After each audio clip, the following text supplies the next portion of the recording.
Hola, ¿cómo están? Aquí estamos en una nueva emisión de este programa. Seguimos educando, llegó el viernes, hoy es viernes y tenemos lunes feriado, así que bueno, no sé si uno cobra dimensión en el medio de esta cuarentena, los que estamos como en Capital y Gran Buenos Aires, además sosteniendo, digamos, la cuarentena de modo idéntico a los últimos meses, si hay como una conciencia de qué fin de semana, evidentemente algo está mutando en términos temporales. Nos damos cuenta que se viene el fin de semana, que hoy es viernes, pero diferente a antes, ¿no? Antes era como más concreta la interrupción y el cambio en la forma de la vida, en lo que uno hacía el fin de semana.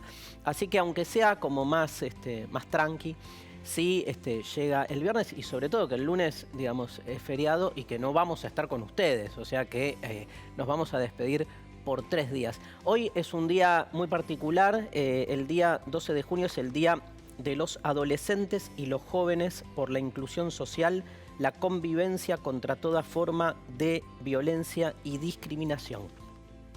Así es lo que se conmemora hoy, el 12 de junio, viernes, que es el Día de los Adolescentes y Jóvenes, como acabamos de decir, por la inclusión social y la convivencia, obviamente, contra toda forma de violencia y discriminación social, y por eso hay una figura emblemática que hoy vamos a trabajar, que es la figura de Ana Frank, que fue una joven que vivió, una joven adolescente víctima del Holocausto, que probablemente muchos de ustedes conozcan a través de su diario, porque vivió el Holocausto escondida y bueno, fue finalmente atrapada y asesinada en el Holocausto. Sin embargo, su diario sobrevivió y perduró por mucho tiempo. Llega hasta nosotros y es una forma de recordar, de hacer memoria, pero también no solo de hacer memoria hacia el pasado, sino de repensar también justamente la violencia que se vive hoy en el presente. En este día tan particular vamos a hablar sobre Ana Frank, por eso tenemos formación ética y ciudadana con la profe Juli, con la que también vamos a hablar de dictaduras latinoamericanas, y tenemos clase de matemática con Lucas, al que extrañábamos mucho, y vamos a seguir hablando de función cuadrática. Estos son algunos consejos contra el coronavirus. 1. Lávate las manos a fondo y con frecuencia usando desinfectante a base de alcohol o con agua y jabón. 2. Evita tocarte los ojos, la nariz y la boca. 3. Cubrite la boca y la nariz con el pliegue del codo.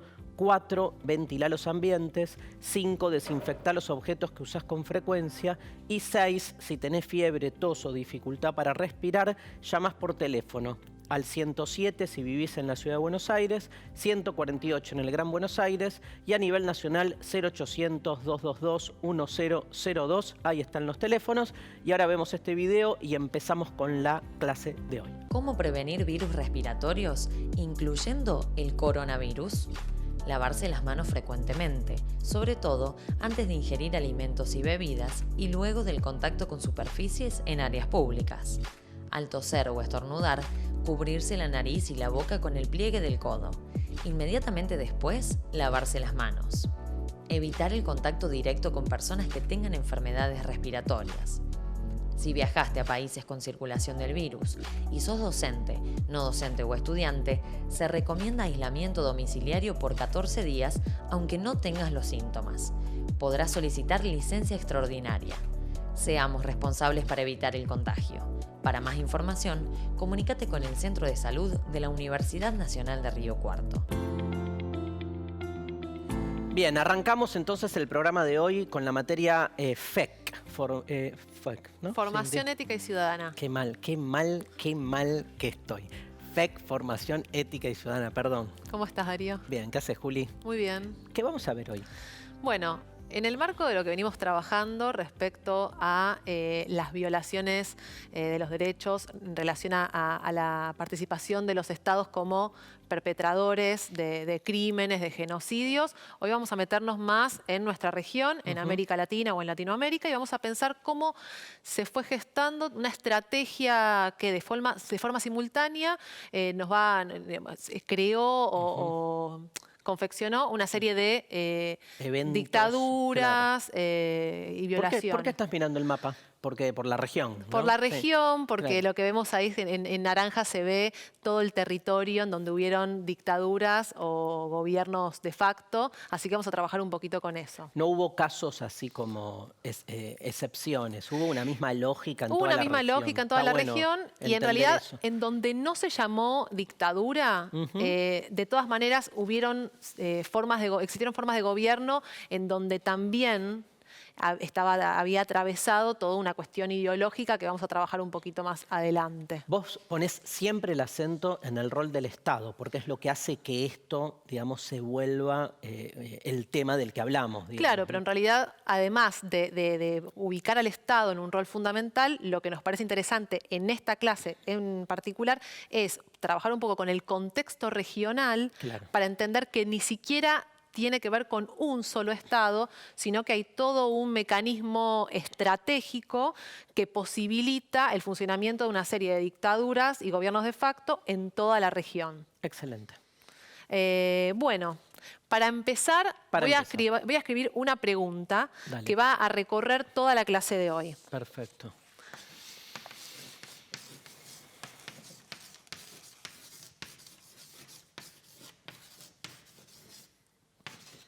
¿Qué es aquello que se quiso exterminar? Un poco esta pregunta la venimos trabajando con los casos de genocidios y crímenes masivos, y siempre estamos buscando ese recorrido porque estamos intentando reconocer cómo se construye a ese otro enemigo, ¿no? Claro. Esa es un poco la intención de esta pregunta para que vayamos viendo el recorrido de toda la Y está clase bueno, de hoy. Juli, el aquello, ¿no? Porque, digamos, lo que hace también es quitarla, por un lado, no quitarla en el mal sentido, pero sí, digamos, tratar de darnos cuenta que hubo una lógica común y que más allá de a quiénes fueron en concreto, a quienes se los exterminó, se buscó exterminar, se estaba buscando un tipo, vamos a anticipar, de disciplinamiento, por decir así, Exactamente. más general. Sí, con ¿no? un trasfondo político, ideológico, económico, que trabajaremos durante la clase de hoy. Para entender un poco, vuelvo a agarrar la tiza, para entender un poco en qué contexto global surgió todo este sistema de dictaduras en América Latina, vamos a pensar en que después de la Segunda Guerra Mundial, creo que lo trabajaron en historia, lo que viene es la Guerra Fría. La Guerra Fría es una guerra que implementa una serie de estrategias y que no está asignada tanto por el enfrentamiento de... las dos grandes potencias. Digamos, está asignada por el enfrentamiento de dos grandes potencias, que es Estados Unidos, que se convierte en potencia después de la Segunda Guerra Mundial, y la unión de las repúblicas socialistas soviéticas, pero que además...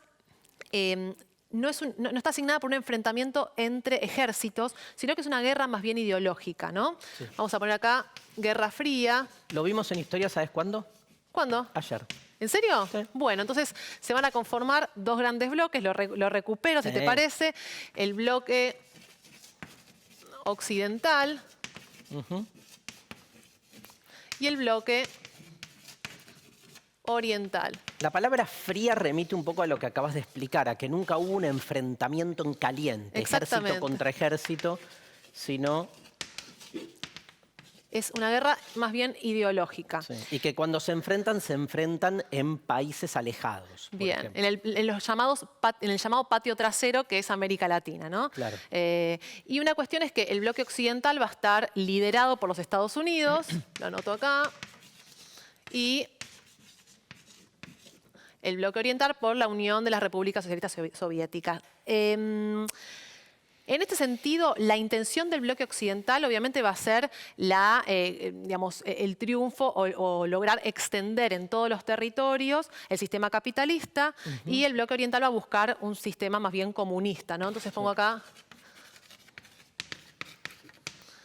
supongo que ya lo trabajaron. Sí, pero siempre está bueno.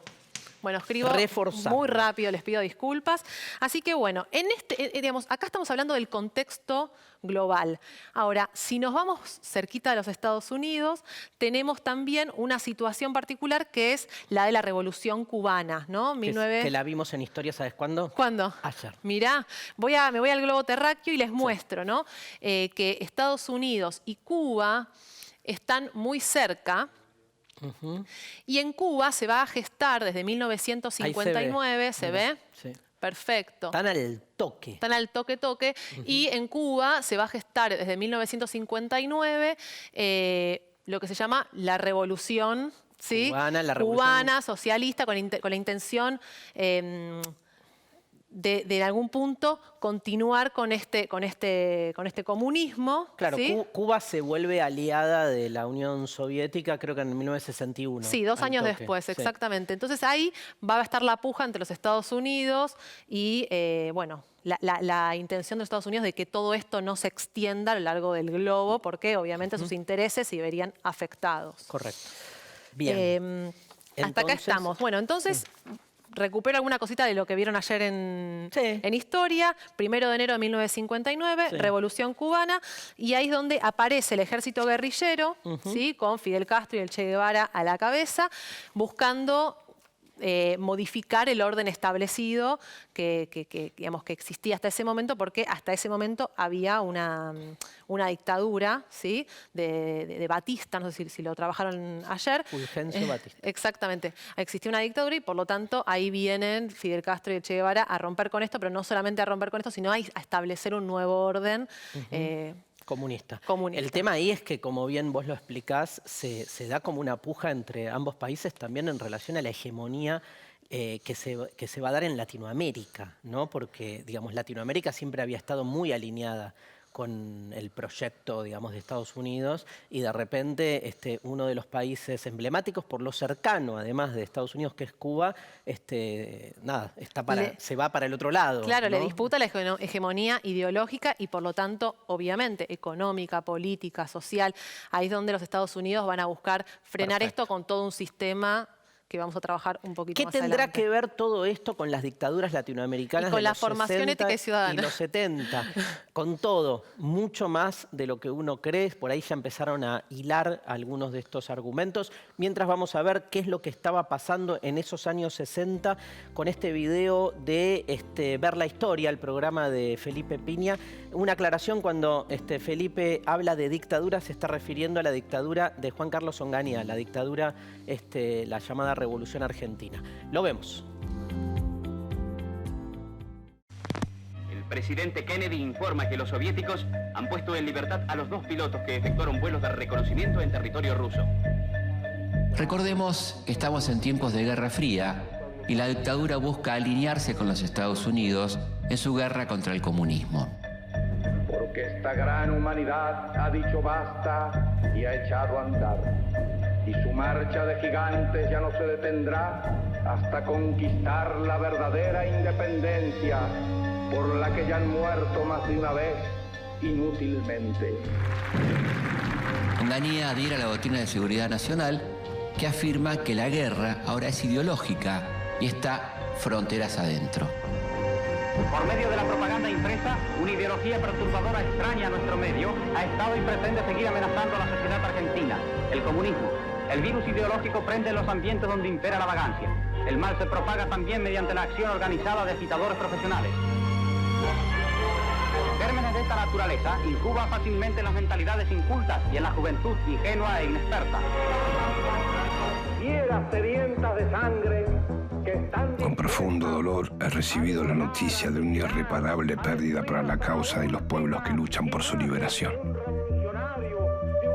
Quienes hemos abrazado este ideal, nos sentimos hermanados con todos aquellos que en cualquier lugar del mundo y bajo cualquier bandera luchan contra la injusticia, la miseria y la explotación. Que no se puede confiar en el imperialismo, pero ni tantito así, nada.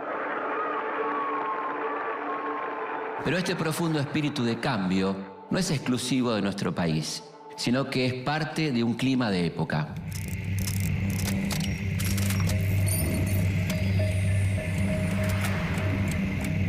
La manifestation organisée par l'UNEF s'amplifie. En mayo de 1968, en el barrio latino de París, una movilización estudiantil recibe el apoyo del movimiento obrero francés. Boulevard Saint-Germain, les pavés de l'émeute volent. Lo que comienza como una protesta contra el plan de estudios crece hasta volverse una revuelta de rechazo al sistema político y social en su totalidad, que se vuelve mundialmente conocido como el Mayo francés. Es así que durante todo el año 1968, las manifestaciones obreras y estudiantiles se multiplican. En la Ciudad de México, en la Plaza de Tlatelolco, una masiva movilización contra el gobierno es violentamente reprimida y termina en masacre. En Checoslovaquia se abre la Primavera de Praga, un movimiento que exige al régimen comunista una mayor apertura política. En Estados Unidos, miles de jóvenes se movilizan en contra de la guerra de Vietnam.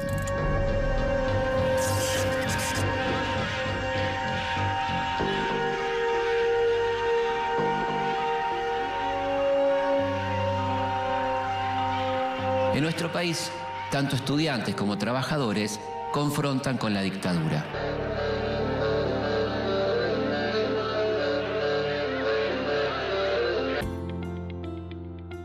Qué lindo escucharlo a mi amigo Felipe Piña y que hace como tan clara la historia y también tan interesante, ¿no? Y sobre todo, bueno, en épocas como las que nos describe, los años 60, que, digamos, pasaron después los tiempos y los 60 se han vuelto así como una especie de momento medio melancólico. Totalmente. Y medio icónico. Hasta los que no vivimos de los 60, claro, quisiéramos estar en los 60. ¿Por qué no vivimos en los 60? Parece que tiene que ver con esta tensión entre las movilizaciones sociales, la participación de la gente en las calles y al mismo tiempo una cuestión de, de estos estados que detenían esta situación, que no querían la modificación del orden existente y por lo tanto estados represores, ¿no? No, obvio. Lo que pasa es que en esa época la movilización popular es como que se da por primera vez de modo tan masivo, me parece, y como tan enhebrando distintas esferas. No fue solo una movilización política en el sentido tradicional, sino también cultural, sobre todo cultural. Entonces se dan cambios como muy arraigados en la forma de vida, digo, desde el hipismo, por pensar el surgimiento del rock and roll, digo, y la juventud como sujeto político. Me parece que ahí hay un cambio, digamos, que por eso atrae tanto, porque no es solo una cuestión así como superestructural, sino bien, ¿no? Un corrimiento de la vida cotidiana. Sí, un corrimiento de todo lo que las cuestiones disciplinadoras de las instituciones, que en algún punto, bueno, después nos dio sus frutos en la actualidad. Y hablar, o sea, todavía la semblanza de los 60 está viva y cuando uno, por decir así, el diccionario de la cultura política nuestro es de los 60 todavía en relación a muchas de las peleas de ese momento. Contanos un poco, pasó de todo, ¿no? Digo, México, Uruguay, digo, nace el Frente Amplio en Uruguay. En Chile también, ¿no? Con Salvador Allende buscando instaurar un sistema socialista. Claro. Todo esto, dijimos antes, ¿no? En el marco de esta disputa, ¿sí? De estos dos bloques y del surgimiento de la Revolución Cubana que estaba impregnando muy fuerte en América Latina y que eso para los Estados Unidos era un peligro. Claro, porque muchos movimientos juveniles van a encontrar en Cuba como una especie así como de ideal, ¿no? De modelo, y entonces surgen un montón de movimientos que buscan de algún modo reproducir el socialismo cubano en el resto de los países latinoamericanos y para Estados Unidos es el horror. Sí, la figura, en nuestro caso, la figura del Che Guevara, con una identificación absoluta con nuestro territorio. En ese marco aparece una figura que te iba a preguntar qué significa, que es la famosa doctrina de la seguridad nacional. Bueno, la doctrina de la seguridad nacional va a ser un plan estratégico represivo que va a intentar y que va a lograr instalar el bloque occidental, los Estados Unidos, el bloque capitalista, y que va a buscar barrer de Estados Unidos para abajo una disciplina, ¿sí? que que rompa absolutamente y que no permita el avance de lo que ellos llamaban el marxismo, ¿no? El peligro de el avance del marxismo, del comunismo. Y esta doctrina de seguridad nacional va a tener un montón de estrategias y de asociaciones entre los países de América Latina y los gobiernos de facto con Estados Unidos, coordinando desde los Estados Unidos todo un plan que posibilite digamos, que el orden instalado no se modifique. Podemos volver a la pregunta, ¿no? ¿Qué es aquello que se quiso exterminar? Y me parece interesante pensar en esto que decías vos, que aquello que se quiere exterminar, si bien podemos detectar actores sociales, no sé, asociados a la política socialista y comunista, sí, las guerrillas, disidentes sexuales, digamos, si bien podemos detectar actores, lo que se quiere exterminar es algo más bien ideológico. Totalmente. Y hay un fuerte apoyo en la doctrina de la seguridad nacional al rol de las Fuerzas Armadas de cada país en un lugar realmente anómalo porque, digamos, se vuelven las Fuerzas Armadas, en vez de ser una institución al servicio de la defensa, de la seguridad exterior, se vuelve más, ¿no?, un recurso para el disciplinamiento interior.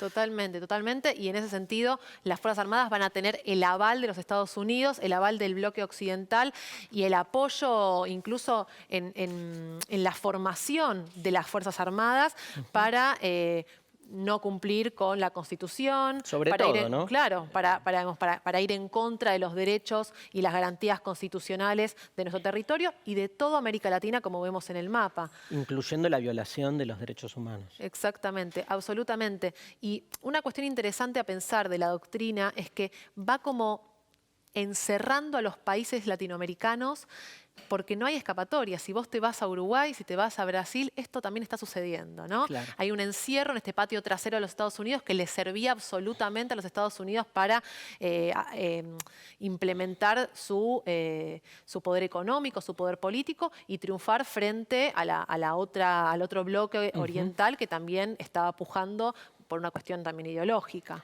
Vamos a ver en este video de qué se trataba entonces la doctrina de seguridad nacional. Profundizamos un poco el concepto y volvemos con Juli.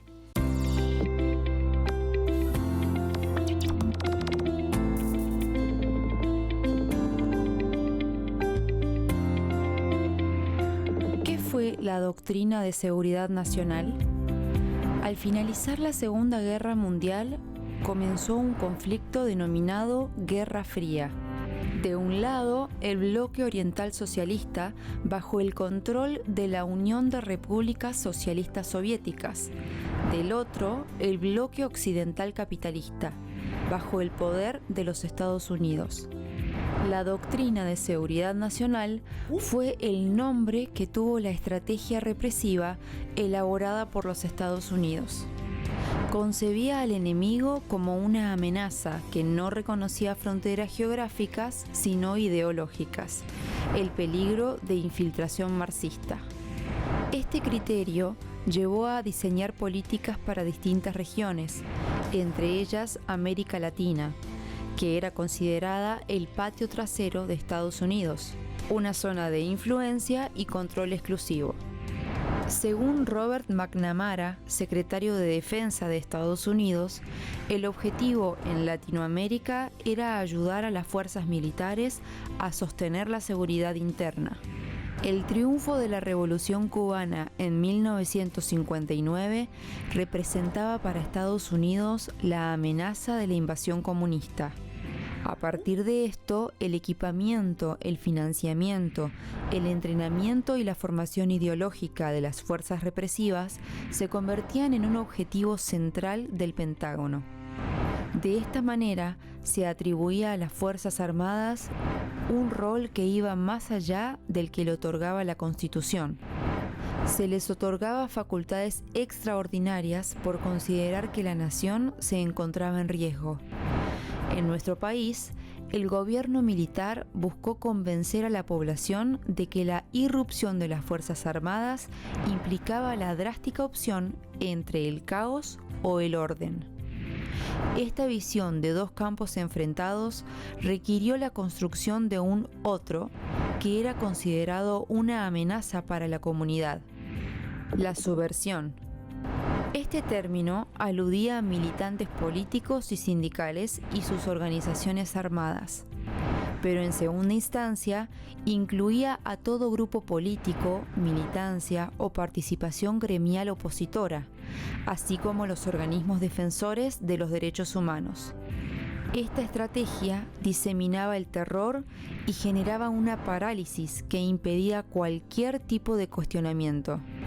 La lógica del otro tomado como un enemigo promovió el desarrollo de una maquinaria represiva que incluyó la creación de centros clandestinos de detención, la desaparición de personas, el asesinato y la apropiación de niñas y niños. En cada uno de los distintos países de la región, igualmente, Juli, se fue construyendo de distinto modo ese otro peligroso. Exactamente. En cada país funcionó esta idea de la guerra interna, que obviamente va a también ubicar a la sociedad civil, ¿no?, en un rol fundamental, porque si hay una guerra interna que es en el interior de nuestro territorio, esos enemigos internos empiezan ese discurso empieza a atravesar a toda la sociedad y por lo tanto es toda la sociedad la que en algún punto empieza a sentir que ese sector, esos grupos sociales llamados subversivos, ¿sí?, son peligrosos para el desarrollo de la nación, del orden nacional, etc. En la medida en que vos justificás una guerra interna, además asociás al supuesto enemigo con cierta extranjeridad, ¿no? Como que estaban de algún modo contaminados, entre comillas, por una ideología foránea, viste que siempre está puesto, en realidad son argentinos, en el caso de Argentina, iguales a cualquiera, con un pensamiento distinto, pero están puestos como que son medio apátridas. Se parece mucho a lo que charlábamos cuando trabajamos con el tema del holocausto judío, ¿no? En la construcción de un enemigo interno que está dentro de tu territorio y que en algún punto aparece como como decís vos, un extranjero que hay que exterminar para lograr tener un orden nacional que en algún punto en realidad va a responder a un bloque en particular y a una ideología en particular. La palabra subversivo es la palabra que más usó, ¿no? Exactamente, porque va a ser el argumento, la lucha antisubversiva, va a ser el argumento que va a darle pie a las Fuerzas Armadas para exterminar a este otro creado. ¿Con qué asocian? ¿Subversión? Es como que quieren dar vuelta a todo. Bueno, la ¿no? subversión además nos permite incluir a una gran cantidad de grupos. No es que había un subversivo, eran, como dije antes, las disidencias sexuales, las disidencias políticas, los jóvenes, las mujeres. Todos los que querían dar vuelta el sistema y se los acusaba en algún punto de caotizar la sociedad. Exactamente. Subvertir tiene como, se la asocia el verbo subvertir a la idea de generar caos, ¿no? de revolucionar. Fíjense que la palabra subversión, si uno la piensa etimológicamente, no significa más que una única cosa: la versión que está oculta o que está por debajo. La otra. ¿No? Es lo otro, de nuevo, y que está ahí de algún modo afuera. El tema es por qué está afuera. Si está afuera, como suelen decir los que usan el epíteto subversivo como algo negativo, porque no tiene que estar adentro porque es algo negativo, o si están puestos ¿no? Arbitrariamente afuera para ocultar otras versiones sobre la realidad. Absolutamente. De hecho, creo que el concepto subversivo todavía nos atraviesa y pensando en la juventud, al joven muchas veces se lo acusa de ser ese otro que quiere cambiar la versión, ¿no? En este contexto, la cuestión es que era un Estado el que buscaba perpetrar a esta subversión porque el peligro era el avance del comunismo, del marxismo, etc. Vamos a escuchar una historia que es la de Macarena Hellman, la nieta del poeta Juan Hellman, hija de desaparecidos y nieta restituida.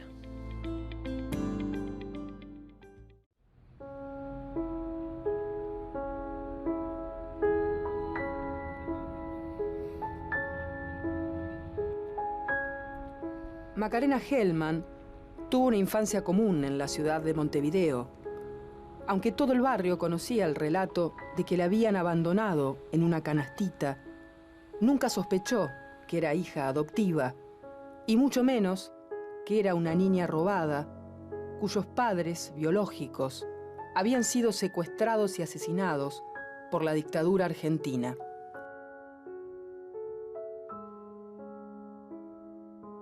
A los 23 años de edad, la nieta del poeta Juan Gelman conocería su verdadera identidad.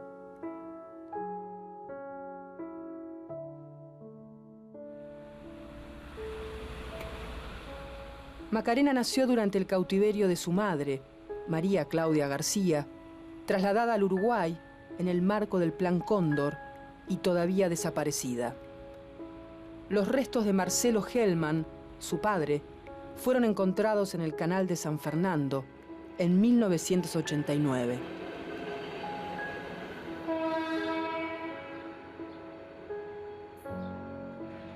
A pesar de la conciencia ganada, todavía hay muchos vacíos y preguntas en una historia que Macarena no termina de rearmar. Pero en el trayecto que durante varios años eligió andar en silencio, fue afirmando sus convicciones de verdad y justicia, significando el legado de sus padres y encontrando su propia voz.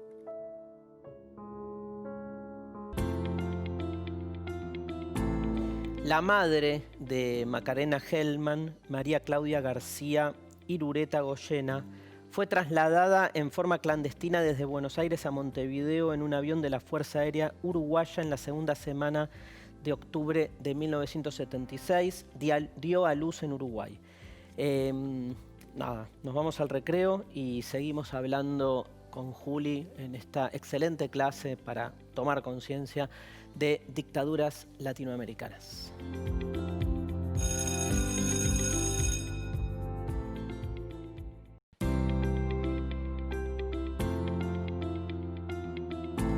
Seguimos educando. Recuerden que todos los contenidos, todo lo que trabajamos en las clases y muchas de las clases que ustedes están viendo las pueden volver a ver en nuestro portal seguimoseducando.gov.ar. Pueden también vernos e interactuar entre ustedes y con nosotros en las redes sociales. Por ejemplo, en Instagram estamos en @seguimoseducando y en Twitter en @seguimoseduc. Tenemos también un WhatsApp para que nos hagan preguntas a los docentes y las docentes, que es 011-3262-6362. Estábamos en esta clase con la profe Julieta de Formación Ética y Ciudadana viendo el tema de las dictaduras latinoamericanas en los 60 y 70. Nos metimos con un tema fundamental que también nos suena, que es la cuestión de la doctrina de la seguridad nacional, así como el marco, si querés, ideológico y ejecutivo de lo que fue,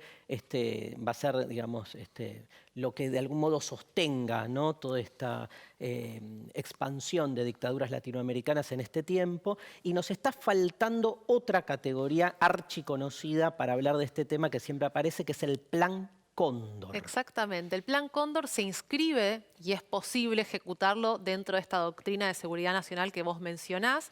Y es un plan específico que se va a dar, voy a marcar en los países en los que va a implementarse. Se implementa, acá está marcado, ¿no?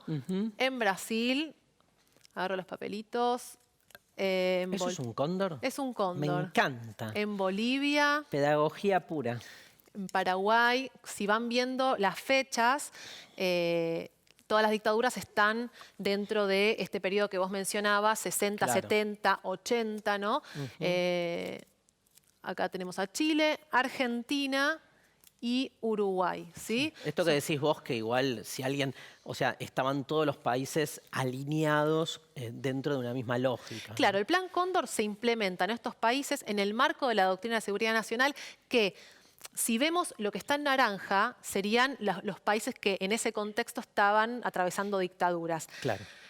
Ahora, en realidad, de México para abajo, como dije antes, se va a implementar esta doctrina de seguridad nacional que va a barrer con todo ese otro digamos, que venga a querer romper con las cuestiones ideológicas, políticas, económicas que Estados Unidos y el bloque occidental quería implementar. Perfecto. Bueno, vamos con el Plan Cóndor. Bueno, va a ser una operación organizada que va a estar, digamos, liderada por los servicios de inteligencia, Estados Unidos, la CIA, formando a los ejércitos y a las Fuerzas Armadas de todos estos países y en algún punto creando un sistema bien organizado y conectado para que nadie pueda cometer ningún acto que esté por fuera de lo esperado. Entonces había una gran conexión entre los servicios de inteligencia de estos países con Estados Unidos como coordinador, ¿no? Con la CIA como coordinando esto, posibilitando, por ejemplo, el intercambio de información, ¿sí?, sobre individuos específicos o colectivos, grupos específicos, facilitando la captura de prisioneros, por ejemplo, de personas que se querían escapar de su país, de las dictaduras que estaban siendo ejecutadas en ese país. Y, bueno, ya como había conexión entre los servicios de inteligencia, era muy fácil saber hacia dónde se iba la persona y capturarla. Claro. Y por último, una organización operativa común, ¿no?, entre estos países con Estados Unidos, una conexión absoluta para organizar todo un sistema que busque controlar a todo ese cuerpo social que quería. Hay casos muy famosos de no sé, alguien a quien persiguen en Chile y escapa a la Argentina y los servicios de inteligencia argentinos terminan atrapándolo, digamos, en concomitancia. Claro, ¿no? El control social es absoluto. Y está como regionalmente integrado. Exactamente. No solamente porque en toda la región existían dictaduras, sino también porque además la implementación de este Plan Cóndor va a hacer concretamente visible, materializar la persecución de ciertas personas o grupos políticos, económicos, ideológicos, y obviamente va a ser muy difícil ir en contra de esto porque los servicios de inteligencia van a estar detrás regulando todo esto. Como decía la profe Julieta, por un lado es fascinante recuperar el mundo de los 60, con todo lo que implicaba ahí de movilización, digamos, de revuelta cultural, de revuelta popular, pero también es importante, digamos, recordar que fueron, digamos, décadas décadas donde el Estado, en la implementación de estas políticas represivas, fue muy violento. Un poco más sobre el Plan Cóndor en este video. 25 de noviembre de 1975. Los representantes de una vasta organización represiva que se está gestando en el Cono Sur se reúnen clandestinamente en Santiago de Chile y pactan la sistematización del genocidio. Aquel día se formalizaba el nefasto plan que buscaría desangrar nuestro continente durante la siguiente década.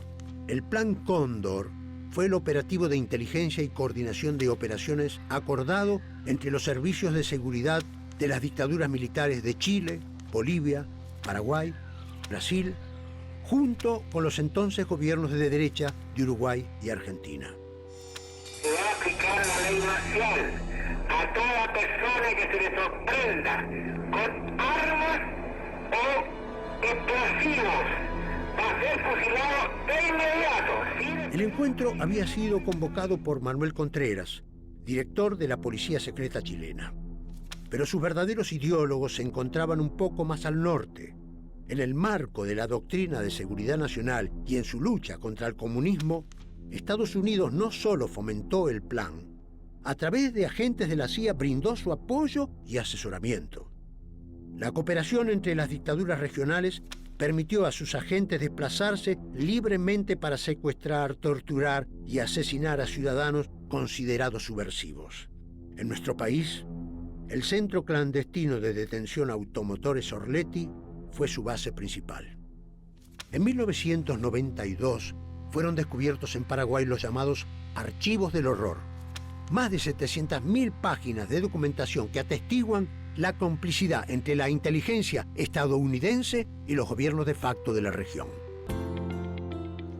Bueno, el caso de Chile fue un caso muy particular en el medio de todo esto, porque ahí sí asume por primera vez un gobierno que busca implementar un modelo socialista, pero es un gobierno que gana a través de una elección democrática. Me imagino que el Plan Cóndor no lo iba a soportar. No lo iba a soportar, obviamente, digamos, con la excusa de la seguridad nacional, con la excusa del peligro del avance del marxismo y el comunismo. Esta doctrina de seguridad nacional y este Plan Cóndor, que tiene toda esta cuestión sistemática para controlar a estos gobiernos, para que efectivamente no se ejecutan, va a actuar. Y en el 70 gana Salvador Allende, buscando la implementación de un gobierno socialista, un poco replicando, ¿no?, esto que decías vos de la Revolución Cubana, y va a ser Augusto Pinochet el dictador que va a asumir. Y es interesante pensar que Augusto Pinochet era, era el líder de las Fuerzas Armadas del gobierno socialista de Allende, y Allende se muere sin saber que Augusto Pinochet, que era de su confianza, lo estaba traicionando. Es muy interesante cuando traes el tema de la seguridad nacional, porque es importante ver que este discurso que trae, que se despliega a través del Plan Cóndor, no se lo visualiza como algo externo, sino que hay mucha población que realmente se ve muy convencida de que ese enemigo, entre comillas, marxista, estaba como quitándole todo. Y en Chile particularmente sucede esto con la sociedad civil, que en algún punto, por eso se permite, digamos, no es que se permite, perdón, digamos que la dictadura es una dictadura tan larga, ¿no? Total. Pero parte a las sociedades en dos, ¿no? Totalmente. Para pensar. Bueno, veamos cuáles fueron las primeras medidas que toma el gobierno de Salvador Allende cuando llega al poder. Desde el gobierno, promulgó la Ley de Nacionalización del Cobre, el principal producto de exportación de Chile. Inició un proceso de reforma agraria para repartir los latifundios entre los campesinos sin tierra. Tomó el control estatal de numerosas industrias, muchas de ellas extranjeras, y nacionalizó el sistema financiero. Allende tenía el apoyo de las bases populares, pero al mismo tiempo enfrentaba la oposición de las clases dominantes, que se sentían amenazadas ante la promesa de una transición al socialismo. Más al norte, el gobierno de los Estados Unidos se mantenía alerta. Finalmente cae, ¿no?, el gobierno de Salvador Allende. Sí, el 11 de septiembre de 1973 asume un gobierno de facto de Augusto Pinochet, y un poco había un entramado, como estábamos diciendo antes, social, la CIA en Estados Unidos, empresas transnacionales que funcionaban en Chile y amplios sectores de la sociedad que van a armar todo un entramado para ir, para detener esa revolución que para ellos atentaba contra Chile en particular y contra toda la región de América Latina. Vemos la conspiración y el golpe en el próximo video. El martes 11 de septiembre de 1973, Allende se despidió de sus colaboradores, mandó a desalojar la moneda y permaneció solo en el interior del edificio. Yo no voy a renunciar. Colocado en un tránsito histórico, pagaré con mi vida la lealtad del pueblo. Después de 3 años, Estados Unidos, junto con la oposición chilena y las fuerzas militares, lograron derrocar al gobierno de Salvador Allende. Llamen a Augusto, que es de los nuestros, dijo el presidente ese mismo día. Augusto Pinochet Ugarte, alias Pinocho, nació en Valparaíso el 25 de noviembre de 1915. Antes del golpe, era el comandante en jefe del ejército del gobierno constitucional de Allende y uno de sus hombres de confianza. Pero quien coordinaba el movimiento de las tropas golpistas era el mismo Pinochet. El presidente se suicidó. Lo encontraron con su casco puesto y la ametralladora en mano. El decreto Ley número 1 de la dictadura anunciaba que la interrupción del gobierno de la Unidad Popular tenía como propósito restaurar la chilenidad, la justicia y la institucionalidad quebrada. Las Fuerzas Armadas golpistas decían que el objetivo era salvar la democracia del totalitarismo marxista. Una de las dictaduras más largas, ¿no? No sé si la más larga, pero sí estuvo hasta... Me acuerdo yo en 1989 cuando fue el plebiscito, porque Pinochet genera una especie de plebiscito para ver si nada, si permanece 8 años más en el poder o no, y la derrota. Y bueno, el pasaje a la democracia, que es un momento histórico, obviamente, para Chile después de tantos años. Además, Argentina ya había vuelto a la democracia, Uruguay también, entonces quedaba Chile como que seguía ahí el dictador, que parecía eterno. De tantos años también de violación de los derechos humanos, y yo me acuerdo también que incluso cuando se retorna en Chile a la democracia, todavía había un gran sector de la sociedad que seguía apoyando a Augusto Pinochet. Claro. Creo que en Chile sucedió algo particular, que es que no existió la resistencia a la dictadura desde un principio por gran parte de la sociedad como pasó en Argentina. Fue un proceso un poquito más lento, pero sí me parece interesante pensar que fueron muchos años de violación de los derechos humanos, de irregularidades, digamos, desde un punto de vista del marco legal, ¿no? No había leyes, constitución que acompañen y que garanticen los derechos de las personas. Y muy asociado también la permanencia del gobierno de facto a lo que se vendía como, comillas, un éxito económico, ¿no? Totalmente. Esto obviamente asociado a las intenciones del bloque occidental capitalista, ¿no? Si salimos de esto, ¿qué va a pasar económicamente? Claro. Acá está América Latina logrando ser un fiel reflejo de los Estados Unidos. Ahí había todo un trasfondo que además se veía en las propagandas, en las publicidades, y que acompañaban los medios de comunicación, que muy difícil de romper, digamos. Vamos a ver entonces cómo se va generando el retorno a la democracia en Chile. En el inicio de la década de los 80, la dictadura ya había asesinado a 15.000 personas, había 2.200 detenidos, desaparecidos, 164.000 chilenos y chilenas exiliados y más de 150.000 presos en más de 1.000 campos de detención. Casi el 80% de los presos eran obreros y campesinos. Aprobada la Carta Magna de 1980, Pinochet gobernó sin parlamento y con poderes dictatoriales hasta 1989. Un año antes, se realizó un plebiscito para decidir si el dictador continuaba como presidente hasta 1997. La oposición se unió en la concertación de los partidos por el no. Sin la dictadura, la alegría va a llegar, porque pienso en el futuro, voy a decir que no. El 5 de octubre se llevó a cabo el plebiscito. Después de varias horas, el gobierno reconoció la derrota. El no había triunfado por un 54,71% de los votos contra un 43,01% para el sí. Se iniciaba la transición a la democracia. El 14 de diciembre de 1989, Patricio Aylwin se convirtió en el primer presidente de la democracia con el 55% de los votos. Pinochet entregó la banda presidencial, pero se mantuvo como comandante en jefe del ejército hasta el 10 de marzo de 1998. Al día siguiente, asumió como senador vitalicio.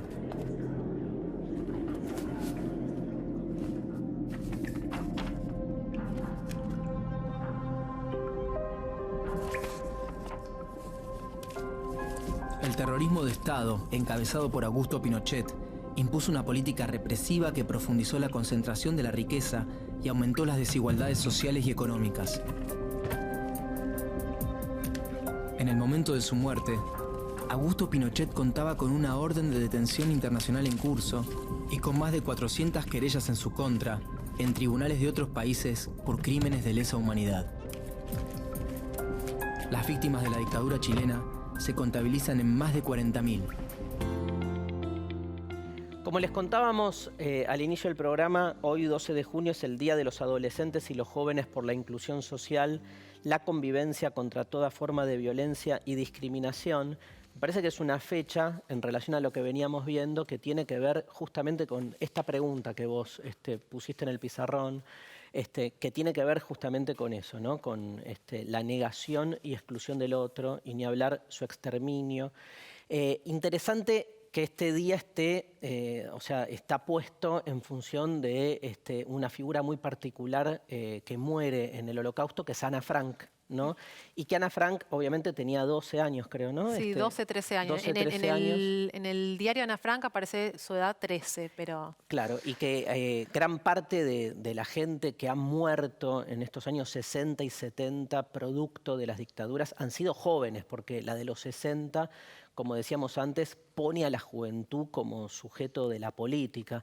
Por eso me parece interesante dedicarle un tiempo a la figura de Ana Frank, si te parece. Perfecto. Bueno, Ana Frank fue, como decías vos, una joven que nació en Alemania, que producto de las medidas antijudías y la persecución del partido nazi durante la Segunda Guerra Mundial, se traslada a Holanda.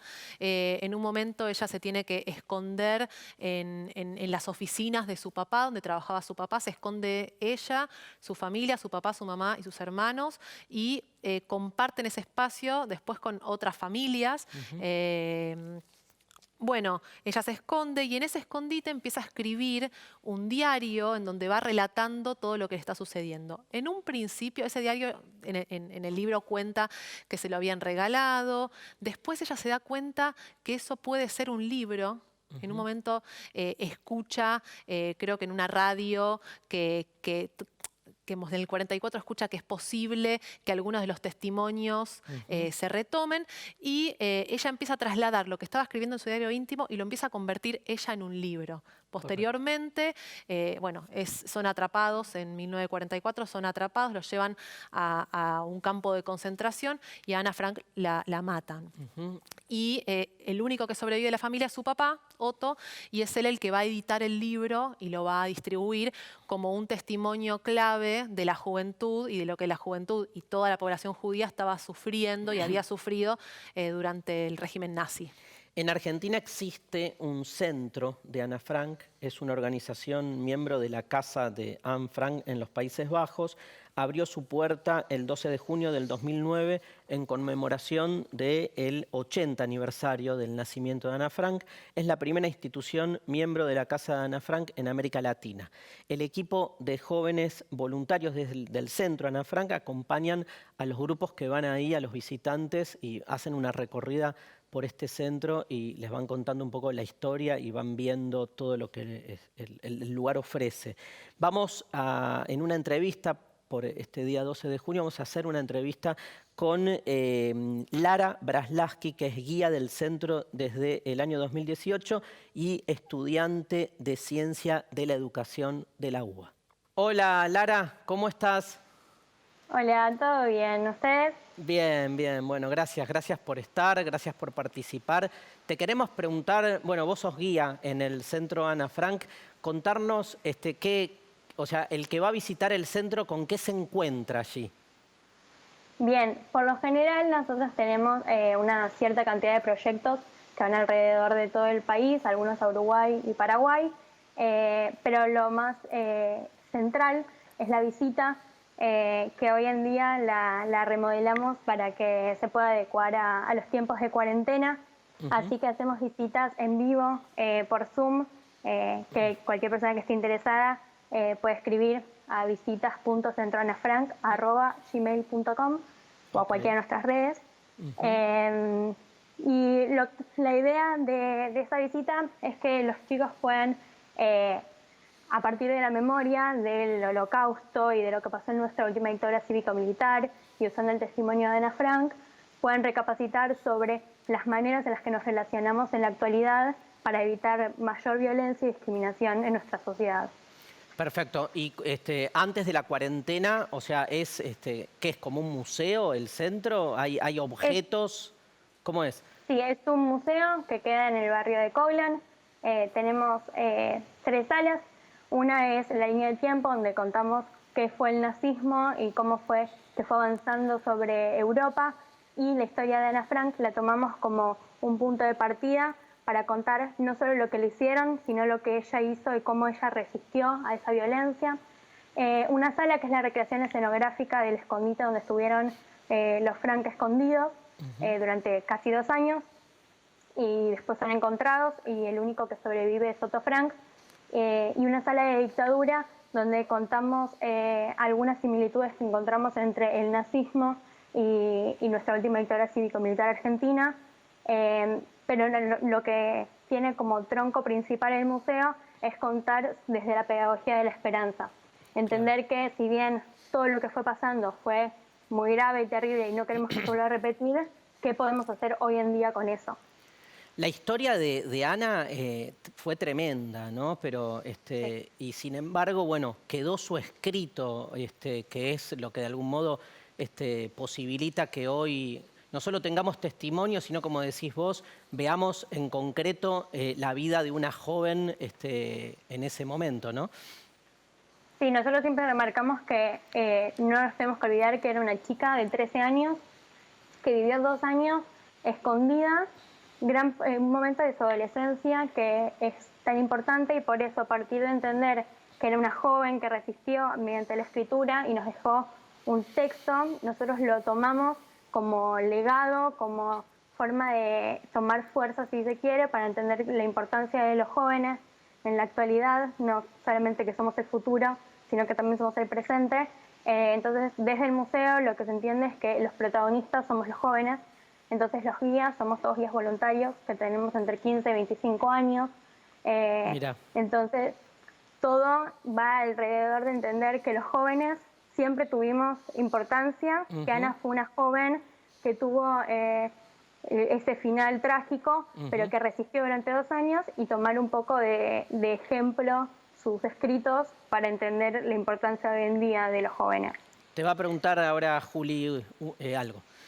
Bueno, Lara, hola, te saludo de vuelta y te quería preguntar qué impacto tiene todo esto que vos estás contando en los chicos y las chicas, sobre todo pensando en los jóvenes que quizás no conocen mucho la historia del Holocausto, ¿no? De los que quizás no son judíos y no tuvieron tanta enseñanza en su escuela.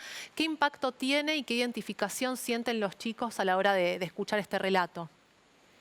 Bueno, la verdad es que nosotros lo que intentamos hacer es que entiendan que más allá del origen personal de cada quien, tanto el nazismo como la dictadura persiguieron a gente por el simple hecho de ser diferentes, de construir un otro peligroso al cual debía ser eliminado.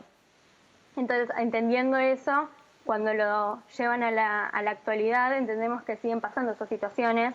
La que más reconocen los chicos es el bullying, porque justamente en el ámbito escolar es la situación de violencia más frecuente, pero también la violencia de género. Entonces pueden traspolar esas situaciones a situaciones democráticas y entender que si no hacemos como un cambio, un clic, esas situaciones de violencia que nos parecen muy terribles y castigables se siguen repitiendo en nuestra actualidad y que tenemos que hacer algo para cambiarlas. Está buenísimo, no, o sea, poder incluso tomar el caso, ¿no? A veces la memoria tiene como ese propósito. Siempre decimos aquí que no solo tiene que ver con el pasado, sino también con lo pendiente. Y eso pendiente se puede resignificar tomando el caso de Ana Frank, como decís vos, para ver situaciones que se dan hoy en día. Te quiero hacer una pregunta sobre el diario, ¿sí? El diario es como, obviamente me imagino, pero para que sepan todos los que nos están viendo, lo puede leer cualquiera de cualquier edad y es de una escritura así, genera empatía, ¿no? Yo me acuerdo cuando lo leí de chico que me partió, porque aparte te parte el corazón, porque sabés la escena, sabés cómo termina la historia de ella, pero leer el diario me parece una experiencia literaria fascinante también, ¿no? Sí, pensemos como Ana era una gran escritora y de hecho hace poco se publicaron otros escritos de ella. Tiene esa calidad de escritora y le ves ese tinte de, bueno, entendés por qué quería ser periodista, pero también es una chica de 13 años. Entonces genera una empatía con los jóvenes, que es lo que nosotros tomamos de fuerza para cualquier actividad que hacemos desde el museo. Como entender que un joven puede ser un gran escritor, una gran escritora en este caso, como fue Ana. ¿Cómo fue el final de la vida de Ana? ¿Cómo muere? Ellos van a estar escondidos durante casi un poco más de 2 años en la parte de atrás de la fábrica del padre de Ana. Va a haber una denuncia anónima, nunca se supo quién los denunció. Los van a ir a buscar a la fábrica, se van a llevar a los 8 escondidos, porque ellos estaban escondidos, la familia Frank, la familia Van Pelt, que eran 3, y Fritz Pfeffer, un odontólogo amigo. Se los van a llevar a todos a diferentes campos, bueno, van a tener su recorrido. Ana va a fallecer, en realidad va a morir de tifus en Bergen-Belsen, junto a su hermana, un campo de concentración. Y todos van a morir, excepto Otto Frank. Y a nosotros nos gusta hacer hincapié en esto. Otto Frank, el padre de Ana, sobrevive y dedica el resto de su vida a convertir el sueño de Ana en realidad, que es publicar su diario y convertirla en escritora, y en abrir el museo en Holanda. Y nosotros aparecemos varios años después, hace poco se cumplieron 60 años del museo allá en Holanda. Nosotros somos los representantes de ese museo acá en Argentina, para Uruguay y Paraguay, y nosotros aparecemos en el 12 de junio de 2009, así que cumplimos 11 años este año. Así que también entramos como muy fácil en esa historia nosotros también. Claro, obvio. De algún modo, ese diario sigue escribiéndose en cada una de las actividades que ustedes hacen y en cada visita y en cada, digamos, empatía que se genera con la historia de Ana Frank. Bueno, gracias. Juli, ¿tenías algo más? ¿O? No, agradecerle bueno. a Lara por contar esto, y además me resulta interesante que ella sea una joven, ¿no? Claro. Que está trabajando en esto y que está buscando trasladar algo del pasado al presente, como decía ella. Así que gracias, Lara. Gracias, Lara. Lara. Gracias a ustedes por el espacio. Por favor, un abrazo. Bueno, se nos fue. Se nos fue. La clase. Seguimos la clase que viene. Dale. Nos metemos de lleno con nuestro país, así que nos vemos la semana que viene. Gracias, Juli. Gracias a Nos vos. vamos al recreo y ya se viene Lucas, el profe de matemática, y vamos a seguir con la función cuadrática.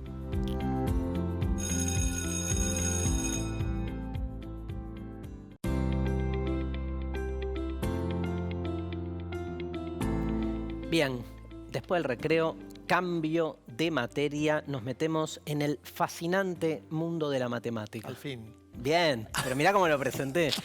Bueno, igual me imagino que cambiamos de tema, ¿no? Vamos a seguir con... No, vamos a hacer un cachito. No, en serio, Y hay que me asegurarse, encanta. de que no cierre a todos. Hay una gran discusión acerca de si la repetición genera, digamos, o sea, te pianta, genera que no te conectes, o genera al revés, que uno se sienta como, no sé, enganchado, porque... Sí, lo que pasa es que el tema es el mismo, pero en realidad clase a clase vamos introduciendo alguna cosa que tiene que ver con, por ejemplo, no sé, arrancamos con fórmulas y a partir de las fórmulas graficamos y después por ahí empezamos a hacer el camino inverso, que parecería ser que es lo mismo y que como concepto es lo mismo, pero como tipo de cosa que uno hace, no es lo mismo. Vos sos, tengo una pregunta nada que ver, pero en relación directa con esto. ¿Vos sos de ir siempre a tomar el café al mismo lugar y te sentás en la misma mesa, o te gusta siempre cambiar? Yo soy del conurbano y no tomo mucho café. Es muy porteño. ¿Qué eso. tiene que ver? Es muy porteño eso. Perdón, es muy porteño. Sí, perdón, sí, yo es también muy soy porteño. del conurbano y tomo café. Perdón. Yo no suelo ir a tomar café a cafetería, bares, digamos. Bueno, yo no soy del conurbano, pero no importa. Se la tuve que mandar igual. Vamos a... Bueno. ¿Con qué seguimos? Función cuadrática. Obvio. Función cuadrática, claro. Y no me digas que vas a poner las dos fórmulas, Voy la a poner canónica y la acá polinómica. las ¿En dos serio? fórmulas. No puedo creer. Función cuadrática. Entonces teníamos la forma polinómica, que, bueno, a ver, en principio una función siempre la definíamos con su conjunto de salida, conjunto de llegada. La forma polinómica tiene la forma, un número por x al cuadrado más un número por x más un número, en donde a, b y c son números reales, con la salvedad de que a no puede ser 0. Y la forma canónica también es una función que va de los reales en los reales y que tiene la forma un número por x menos la coordenada x del vértice, a la que llamábamos x sub b elevado al cuadrado, más la coordenada y del vértice, a la que llamábamos y sub b. Perfecto. ¿Sí? Esta forma tenía como una característica que si teníamos una función cuadrática escrita así, mirando solo este número sabemos que si la graficamos, su gráfico es una parábola cuyo vértice está en el punto xb y b. ¿Y hoy con qué nos vamos a meter? ¿Con la polinómica sobre todo? no? Sí, hoy vamos a trabajar con la función, con la escritura más bien polinómica, pero igualmente va a aparecer algo de la canónica también. Dale, vamos a ver un video para profundizar y repasar todos estos elementos que hacen a la función cuadrática.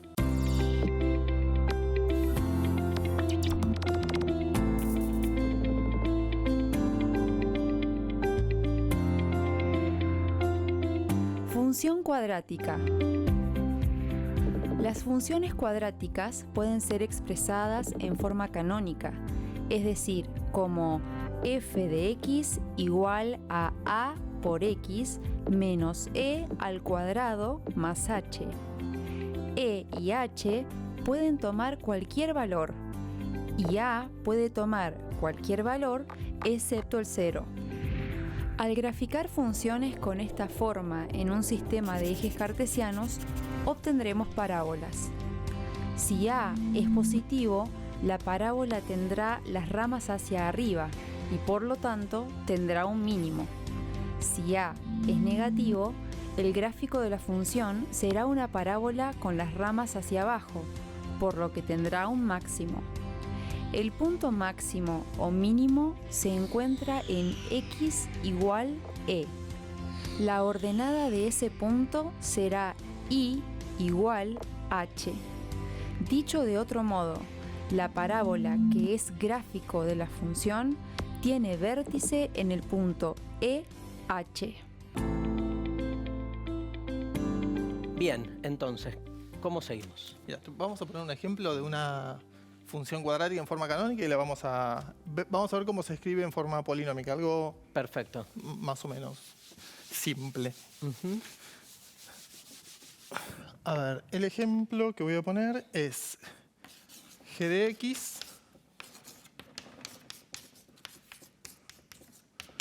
x es igual a 7 por x menos 3 elevado al cuadrado menos 2. ¿Sí? Esta es una función cuadrática que se escribe en forma canónica. ¿Sí? Este es el a, 3 es el x del vértice y menos 2 es el y del vértice, porque la fórmula decía más algo. ¿Sí? Así que esto se podría reescribir como más menos 2. Correcto. ¿Sí? Bueno, entonces, ¿cómo hacemos para escribir esto en forma polinómica? Hay que desarrollar el cuadrado y hacer las cuentas que van apareciendo. Acá hay que tener cuidado con algo. La operación, digamos, la primera que habría que hacer es elevar esto al cuadrado. Claro. El cuadrado no se distribuye con respecto a la resta. O sea, claro, esto no es 3. Distributivo. Claro, o sea, esto no es x al cuadrado menos 3 al cuadrado, sino que... ¿Es un error usual ese? Ese es un error usual, sí. Entonces, acá hay que usar una propiedad que se conoce como cuadrado del binomio. Binomio porque son dos términos, ¿sí? Bueno, la fórmula es a al cuadrado más 2 por a por b más b al cuadrado. Ajá. Si uno no se acuerda de esto, no pasa nada. Lo que puedo hacer es a más b por a más b. Claro. Y hacer las distributivas y va a obtener lo mismo. Claro. ¿Sí? Sí. Cuestión es que esto es 7 por x al cuadrado claro, más 2 por x por menos 3. ¿Sí? Porque la fórmula tiene un más acá. Bueno, entonces yo tengo un menos, pero una forma de aprenderse una sola fórmula y aplicarla siempre es que acá la puedo pensar como x más menos 3. Claro. Más menos 3 elevado al cuadrado. Menos 2. ¿Sí? Sí. Bien, bueno, ahora 7 por... Voy a arreglar un poco lo que está acá. Esto es x al cuadrado. Acá tengo 2 por menos 3, así que voy a poner menos 6x. ¿Sí? Estas son todas multiplicaciones. Y menos 3 al cuadrado es 9. Menos 2. Bien, entonces tenemos 7 por x es 7x al cuadrado. 7 por menos 6 es menos 42x. Y 7 por 9 es 63 más 63 menos 2. ¿Sí? Entonces, este término tiene x al cuadrado, este término tiene x y este no tienen un x a la 0 o no tienen x, entonces se pueden juntar. Por lo tanto, quedan 7x al cuadrado menos 42x más 61.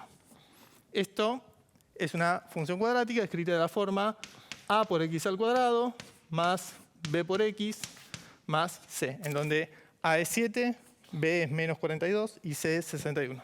Excelente. ¿Sí? Hemos hecho la traducción, ¿no? La traducción. Sería como una traducción. O sea, son expresiones equivalentes, ambas representan a la misma función cuadrática. Perfecto. Vemos en un video los mismos conceptos para seguir repasándolos. La parábola es la representación gráfica de la función cuadrática. La parábola es simétrica respecto de un eje. Las raíces son los puntos de corte de la parábola con el eje de abscisas, el eje horizontal. La ordenada al origen es el punto de corte de la parábola con el eje de ordenadas, el eje vertical. Si la parábola es cóncava hacia arriba, el vértice es el valor mínimo de la gráfica. En cambio, si es cóncava hacia abajo, es el valor máximo de la gráfica.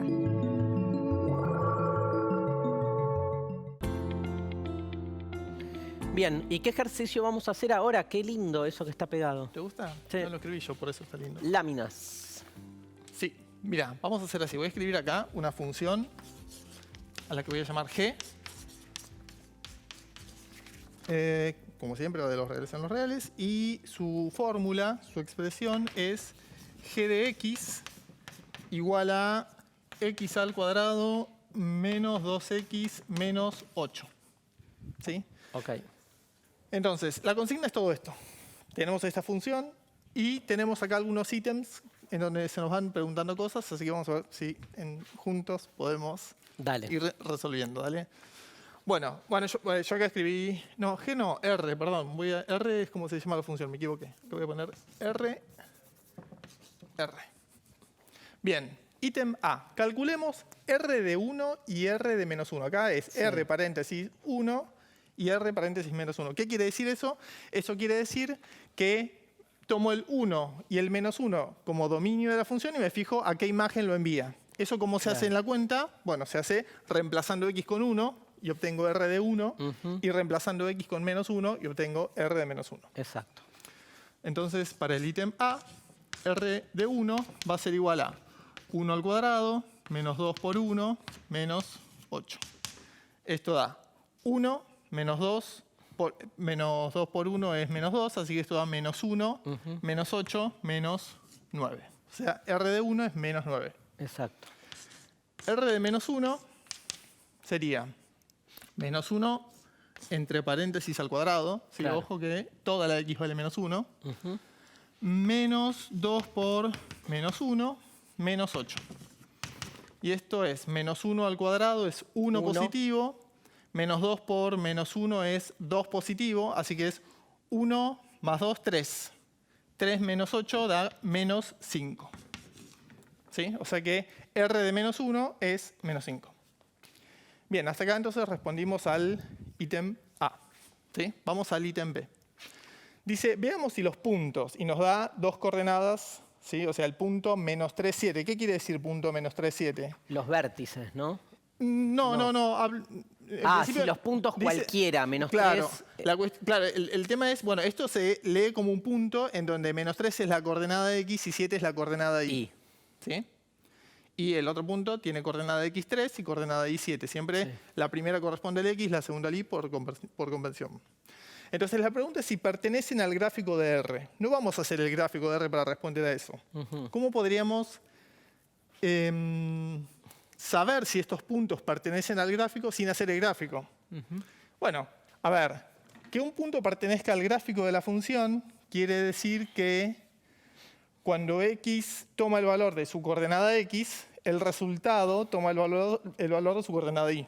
Claro. ¿Sí? Entonces lo que podemos hacer es reemplazar x con menos 3, o sea, podemos calcular R en menos 3 y verificar si el resultado... ¿Tiene que dar 7? Si nos da 7. Si nos da 7 es que este punto corresponde a la gráfica y si no nos da 7 es que no. Está claro. Entonces, en menos 3 nos da menos 3 al cuadrado menos 2 por menos 3 menos 8. Y esto da menos 3 al cuadrado es 9 positivo, ¿sí? Porque es menos 3 por menos 3. Menos 2 por menos 3 da 2 por 3, 6. Esto así es negativo, con el menos este va a ser positivo. Así que es más 6 menos 8. ¿Está bien? ¿Esto cuánto da como resultado? ¿Esto da 7? 7. Sí, esto da 7. ¿Qué quiere decir entonces? Que R evaluado en menos 3 me dio como resultado 7. Correcto. Quiere decir que la gráfica de esta función pasa por el punto menos 3, claro. 7. Claro, el punto menos 3, 7 pertenece al gráfico de la función. Correcto. ¿Sí? Así que la respuesta a este es sí. Y veamos si con 3 pasa lo mismo. Con el positivo. Claro, con 3 tenemos 3 al cuadrado menos 2 por 3 menos 8. 3 al cuadrado es 9. 2 por 3 es 6. Con el menos este me queda un 6. Y menos 8. Esto da como resultado 9 menos 8 da 1, menos 6 menos 5. Sí. ¿Sí? Esto da menos 5. O sea, que cuando es negativo el 3. Claro, cuando es negativo el 3, el resultado es menos 5. No, cuando es negativo el 3, el resultado es... No, acá 7. Estamos. Acá, cuando es positivo... Cuando es positivo 3, el resultado es menos 5. Quiere decir que la función va a pasar por el punto 3 menos 5, no por el punto 3, 7. Pero ya era obvio acá, ¿no? Porque si con menos 3 te da 7, o sea, este es un número... ¿No es obvio? Que no te va a dar el mismo 7. No, no es obvio, porque es una parábola esto. O sea, el gráfico de esto es una parábola. Sí. O sea, la parábola va a ser una cosa así. En dos lugares distintos te va a dar el mismo valor. No sé cuál es, no sé, podría, claro, o sea, podría pasar. Podría pasar. Podría pasar. Está bien. Sí. Digo, hago, sin hacerme cuenta, ¿no? Digo, hago una parábola así, voy a tener un valor por acá, y si querés un valor por acá, tal es que los dos, cuando hago la cuenta, me va a dar la misma altura. Y te da el mismo podría número. pasar Podría pasar. Tenés razón. Usted es el que sabe. Bueno, listo la hoja 1. Vamos a la hoja 2. Dale. Calculemos la ordenada al origen, es decir, R de 0. ¿Qué era la ordenada al origen de una función? La ordenada al origen de una función era... en I. Voy a hacer una función cualquiera, no una cuadrática, una cosa así. Bueno, justo así. Una función cualquiera. Este es el eje X y este es el eje Y. Ordenada al origen era el punto en donde el gráfico de la función interseca el eje Y. ¿Sí? Por eso dice, es decir, R de 0. ¿Por qué dice es decir, R de 0? Bueno, porque esto es como decir a qué altura está la función para X igual a 0. Claro. Bueno, la altura es justamente el punto, indica el punto en el que corta el eje Y. ¿Sí? Total. Entonces, en el ítem C, vamos a calcular R de 0. R de 0 es 0 al cuadrado, menos 2 por 0, menos 8. Bueno, esta es muy fácil. Esto da 0, 0, menos 8. ¿Sí? Es decir, entonces, ¿cuál es la ordenada del origen? La ordenada del origen está en... Bueno, digamos, si lo queremos marcar como punto... Claro, es 0, claro, punto, como 8. punto es el 0, punto y coma, menos 8. Menos 8, sí. ¿Sí? D. ¿Cuál de las siguientes fórmulas es la forma canónica de R? De R. Bueno, voy a borrar acá. A ver. ¿Se te ocurre alguna manera? Ay, creí que se caía. C, D. Nos dan dos candidatas. ¿Sí? O sea, tenemos dos candidatas. Están en forma canónica ambas candidatas. Así que la cuestión es ver si representan a la misma función o no. Claro. ¿Sí? Entonces, y en principio la pregunta nos da a entender que una de las dos es. Claro. ¿Sí? Por lo tanto, cuando eso pasa, lo que podemos hacer es probar. O sea, nosotros sabemos que con esta expresión, si x vale 1, R, o sea, la función vale menos 9. Sí. Bueno, si alguna de estas es equivalente, tiene que pasar lo mismo. No puede pasar otra cosa. ¿Sí? Está claro. Sabemos que en 1 vale menos 9, sabemos que en menos 3 vale 7, sabemos que en 3 vale menos 5, sabemos que en 0 vale menos 8. Bueno, probemos con eso a ver si alguna sirve. Voy a probar con el 0 primero, que es la más fácil. Dale. Entonces, pruebo con la primera. Voy a hacer una cosa. Le voy a llamar a este R barra y a este R así, como un sombrerito. Perfecto. ¿Sí? Entonces voy a decir, bueno... Una cerilla. Sí, en realidad Porque acá llamarla igual ya me confunde, ¿no? Entonces digo, bueno, R barra evaluada en 0, ¿sí? Da, a ver, 0 menos 1, 0 menos 1 al cuadrado menos 9. Esto da 0 menos 1 es menos 1 al cuadrado es 1. 1 menos 9 menos 8. O sea que esta hasta acá podría ser.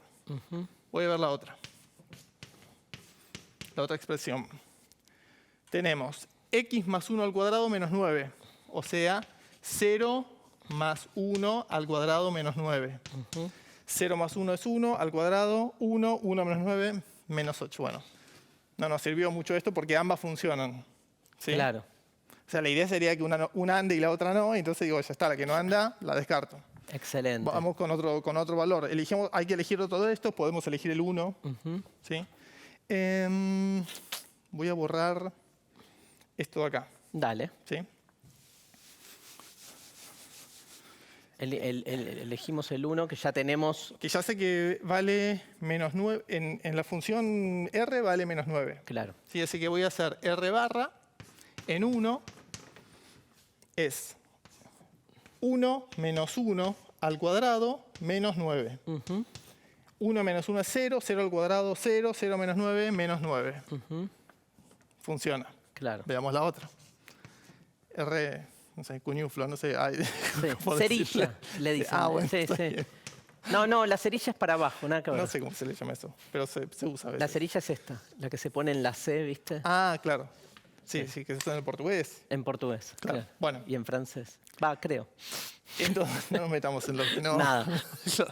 Entonces, R de 1 es, voy acá de nuevo, sí, es 1 más 1 al cuadrado menos 9. 1 más 1 es 2, 2 al cuadrado es 4, 4 menos 9 menos 5. Bien. R, o sea, esta expresión evaluada en 1 nos dio menos 5. Y la función R daba menos 9. Así que, listo. O sea, la expresión a la que llamé la de así abajo no puede ser. Y dado que la pregunta me decía cuál de estas dos es cierta, asumo que una es cierta y por lo tanto puedo concluir que la primera cumple. ¿Sí? Bien. Tenemos una tercera lámina. Una tercera lámina. Pero vamos a resolverla en el próximo bloque. Bueno, dale, perfecto. ¿Te parece? Sí, perfecto. Nos vamos al recreo, tomamos unos mates y volvemos para analizar entonces y resolver el punto E y F de la lámina 3 en esta hermosa clase de matemática.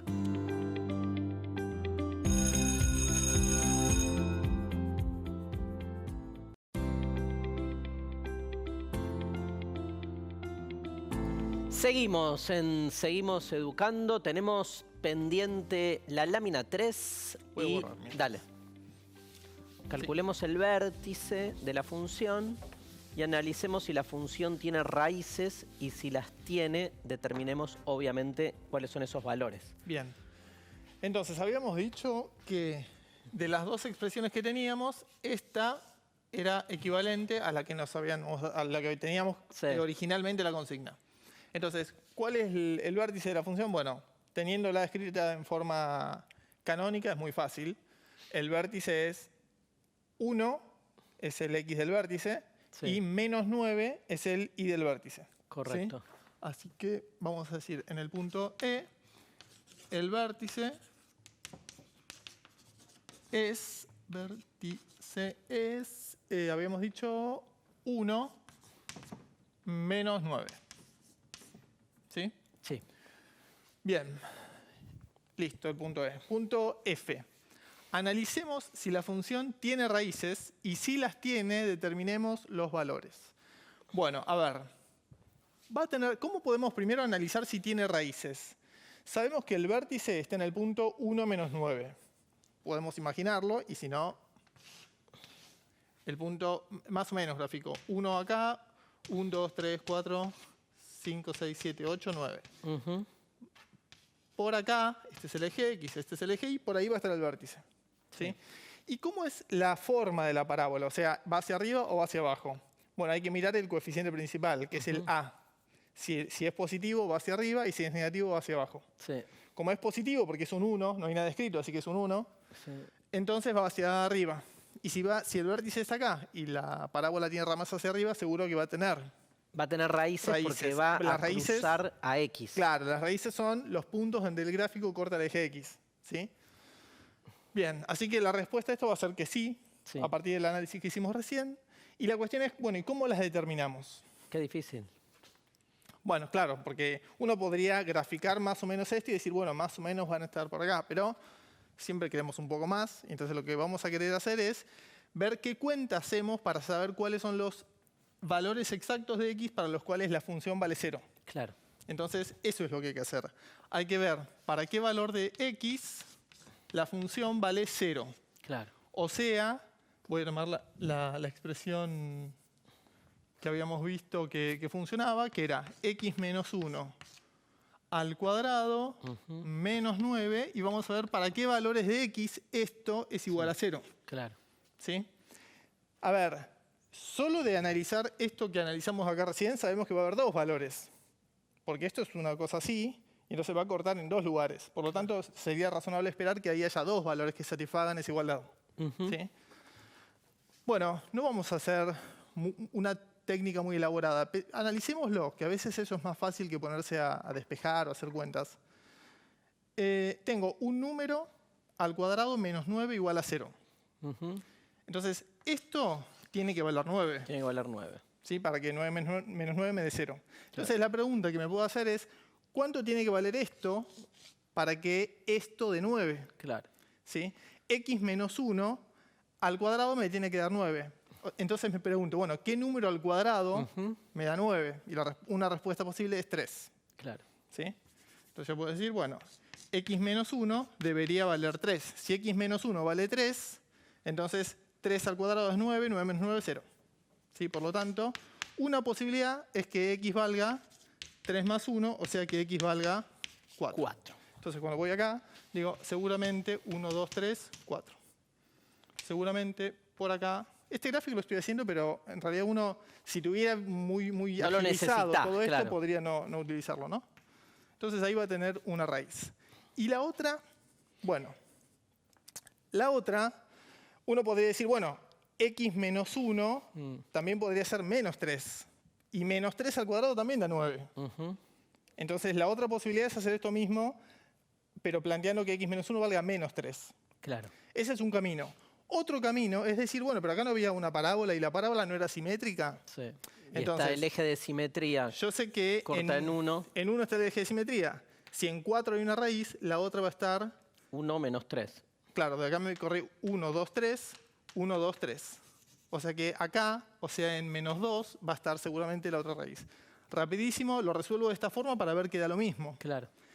Si X menos 1... Y si no da lo mismo, nos vamos corriendo. Nos vamos, claro, inmediatamente. Pero no creo. Va a dar. X menos 1 es igual a menos 3, o sea que X es igual a menos 3 más 1. X es igual a menos 3 más 1, menos 2. Perfecto. ¿Sí? O sea, las respuestas entonces son... la respuesta es que las raíces son, dijimos... 4 y menos 2. Y menos 2. Perfecto. ¿Sí? Muy bien. Otra cosa. ¿Otro ejercicio? Otro ejercicio. A ver. ¿El último? El último. No. Ya estás cansado, ¿no? No, me encanta. Amo las matemáticas, ya te dije. Bueno. ¿Me crees? Por supuesto, ¿cómo me puedes creer? Mi psicoanalista me dijo que nunca le tengo que creer a las palabras. Bueno, pero a vos. A mí no me dijeron nada. Entonces, tengo una función g de R en R, cuya expresión es x al cuadrado más 4x más 5. Y la consigna es hallar el vértice. ¿Sí? Hallar el vértice. Para resolverlo voy a tomar una respuesta que una vez un estudiante en una clase me dio. ¿Sí? Que me la dio parcialmente y yo la voy a retomar ahora y vamos a ver si con eso podemos entender qué es lo que... ¿Vas a citar a un alumno tuyo? Pensó. Sí, lo voy a hacer así. ¿Nombre del chico? ¿Cómo? ¿Qué nombre? ¿Cómo se llama? Se llama Federico. Federico. Sí. Bueno, a ver. Fede. Lo que hizo Fede fue esto. Fue calcular G en varios valores. Esos valores fueron -3, -2, -1, 0 y 1. Mira. ¿Sí? Él calculó eso y dijo, haciendo esas cuentas, concluí que el eje, el vértice va a estar en x igual a -2. Ajá. Eso es lo que concluyó. ¿Sí? Entonces vamos a ver si entendemos qué es lo que hizo para sacar esta información, ¿está bien? Bueno, vamos a hacer entonces, vamos a completar la tabla de valores. Esta tabla se completa haciendo las cuentas, ¿sí? O sea, cuando x vale -3, ¿cuánto da esto? Esto da -3 elevado al cuadrado más 4 por -3 más 5. Esto da 9 menos 12 más 5. ¿Está bien? Esto da entonces -3 más 5, 2. Sí. Mira qué bien, Fede, ¿eh? Sí, sí. Grosso. Estuvo bien. O con -2. Entonces, -2. -2. ¿Se entiende lo que estoy diciendo? No estoy agarrando esos valores, los meto acá y hago la cuenta. Esta es una de las formas de resolverlo. Sí, claro. Entonces, -2 al cuadrado más 4 por -2 más 5. -2 al cuadrado es 4. 4 por -2 es -8 más 5. Esto da entonces 4 menos 8 da -4 más 5, 1 positivo. ¿Sí? O sea que esto me da como resultado 1. ¿Vamos bien hasta acá? Sí.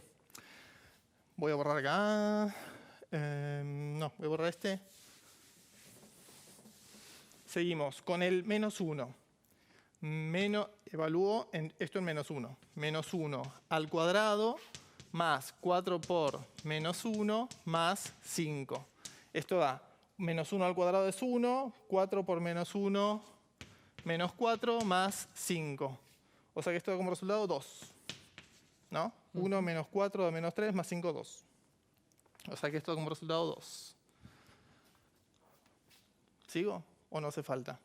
Y, te digo una pista. ¿Sí? ¿Sigo o no hace falta? A ver. ¿Cómo se traduce esto en un gráfico? Claro. Ya tenés el eje de simetría ahí. ¿Por qué? Porque... No. Sí. A ver, voy a graficar. Podría seguir ahora, pero... A ver, si grafico esto para ir viendo qué es lo que pasa. -3, 1, 2, 3. Y 2, 1, 2. O sea, claro. Esto quiere decir que el gráfico pasa por ese punto. Claro. ¿Sí? -3 de x, 2 de y. Voy a poner acá -1, 1. Claro. -2, 1. -2, 1 es -2, 1. O sea, este punto acá. Claro. Y este es -1, 2. -1, -1, 2. O sea, este punto acá. Claro, ya pegué el... Claro, el hecho de haber encontrado dos valores de x que están a la misma altura, me dice, bueno, listo, ya está, encontraste el eje de simetría, claro, que es el punto medio. Es el punto medio entre -3 y -1. Ese punto medio está en -2. 1. ¿Sí? Por lo tanto, este punto es el vértice. Bien. ¿Sí? ¿Y la pregunta cuál era? Era esa. ¿Cuál era el vértice? Era hallar el vértice de esta función cuadrática. Excelente. ¿Sí? Bueno, gracias a Fede que nos facilitó esta resolución y bueno, nos vemos en la próxima. Así es. Dale, los invito entonces al recreo para el último bloque y además a ver este video para que puedan ayudar en estos tiempos de cuarentena a nuestros adultos mayores a realizar todos los trámites que necesitan. Estamos atravesando una etapa en la que debemos salir de casa lo menos posible, para cuidarnos a nosotros y a los demás. Por eso, es bueno hacer las operaciones de la vida cotidiana de la forma más fácil, rápida y segura posible. ¿Cómo retirar efectivo sin ir al banco? Cuando salgas a hacer tus compras esenciales, podés aprovechar y retirar efectivo en el mismo lugar, principalmente en supermercados, farmacias y estaciones de servicio. Podés hacerlo en cualquiera de los 17.500 puntos de extracción en todo el país. ¿Cómo se hace? Antes de salir, podés consultar en la página web de la empresa que emitió tu tarjeta de débito cuáles son los comercios adheridos. Si ya saliste y estás haciendo tus compras, fíjate si el local tiene el cartel Retiro de efectivo. Podés retirar hasta 8.000 pesos por transacción. Al momento de pagar con tu tarjeta de débito, avísale a quien te atiende que también necesitas retirar dinero en efectivo e indícale el monto que deseas extraer. El cajero te entregará el dinero que solicitaste y un recibo con las 2 operaciones, el detalle de la compra y el comprobante de la extracción. Ojo, antes de irte de la caja, verifica que el efectivo coincida con el monto que figura en el comprobante. Recordá que esto es gratis. No tenés que pagar ningún costo adicional y no hay un monto mínimo de compra. Cuidémonos entre todos y todas.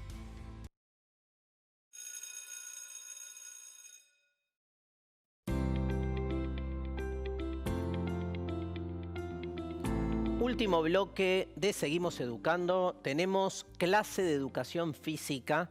Recuerdo que en alguna de las primeras clases me le animé a hacer algún ejercicio como para presentar esta clase y después nunca más. La realidad efectiva de la falta de entrenamiento. Prometo para las próximas clases de educación física hacer algo. No sé qué.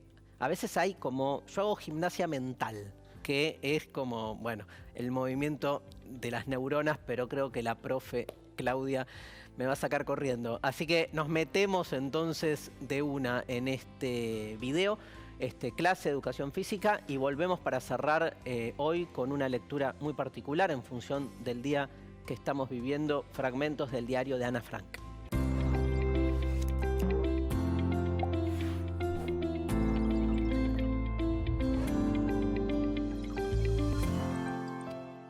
Hola, soy Claudia, profesora de educación física. Espero que estén bien. Hoy les traje una nueva propuesta para compartir. Espero que les gusten. ¿Empezamos? Yo desde acá y vos desde tu casa.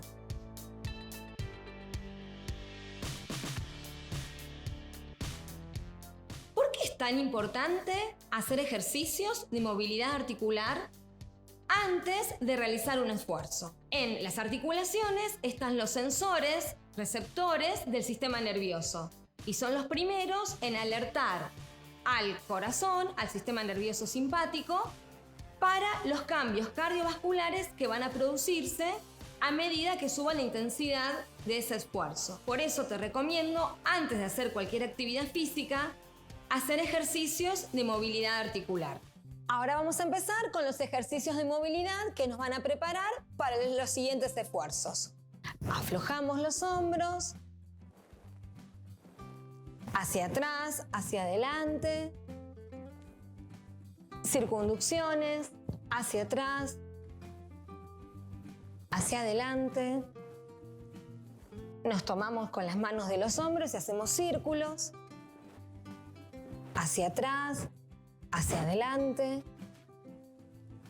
Ahora los vamos a dejar en esta posición y vamos a mover como molinetes hacia un lado, hacia el otro.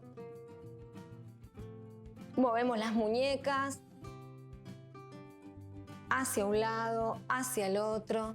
Brazos, ahí, aflojando. Agregamos una rotación suave. Siempre empezamos con movimientos suaves. Cintura.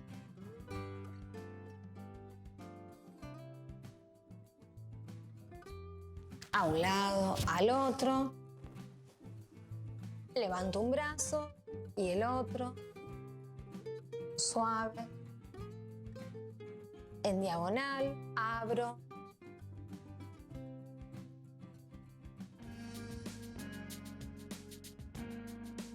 Ahora seguimos con los ejercicios de calentamiento.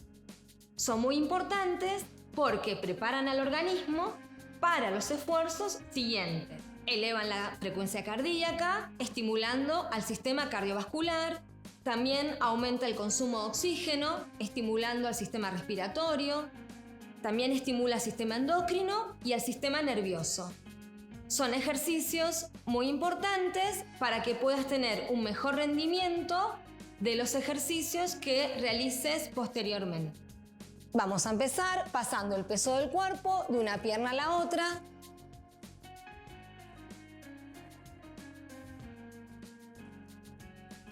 Levanto el talón hacia la cola. Agrego el brazo arriba.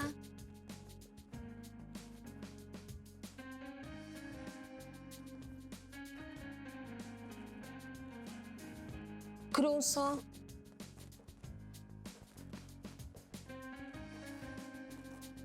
Y ahora vamos a desplazar un poquito hacia atrás, un pie y el otro. Podemos bracear.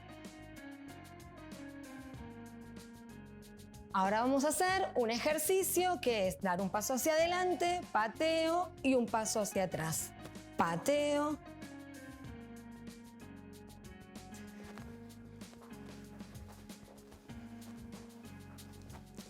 Muy bien, ahora vamos a hacer 2, junto, 1, 2. 1, 2, 1, 2. 1, 2, 1. Muy bien, en el lugar empezamos un trotecito y vamos a ir subiendo las rodillas.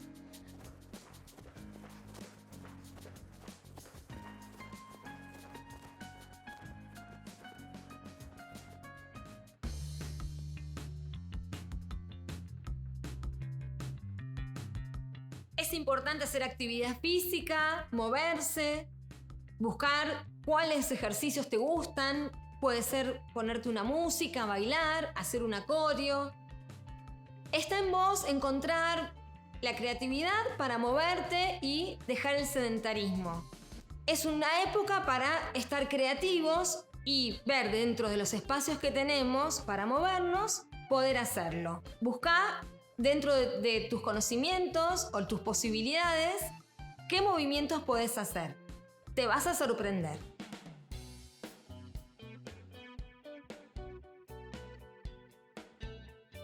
Ahora vamos a hacer ejercicios con miembros inferiores. Vamos a pasar el peso del cuerpo a un lado, al medio, al otro y al medio, bajando el centro de gravedad.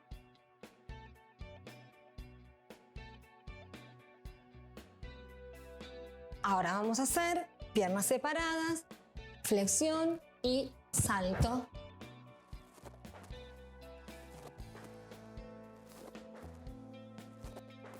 Ahora vamos a hacer estocadas, que es dar un paso adelante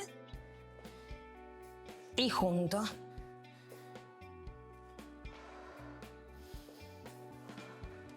Para el otro lado.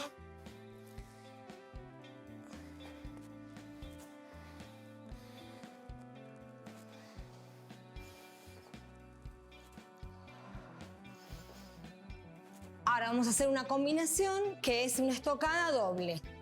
Hacia adelante y hacia atrás.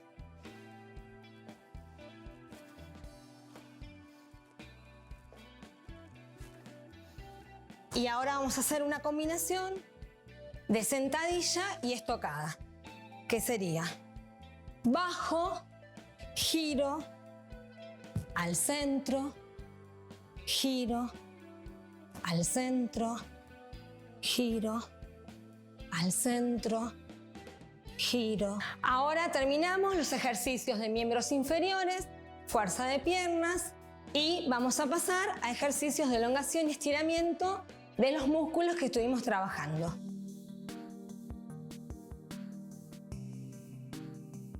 ¿Por qué es tan importante hacer ejercicios de elongación o de estiramiento después de una clase de ejercicios físicos? La flexibilidad es una de las capacidades condicionales o cualidades físicas y es importante estirar la fibra muscular para poder recuperar su elasticidad y su flexibilidad. El músculo tiene un mecanismo de defensa que es un reflejo miotático que actúa después de los 30 segundos de estiramiento.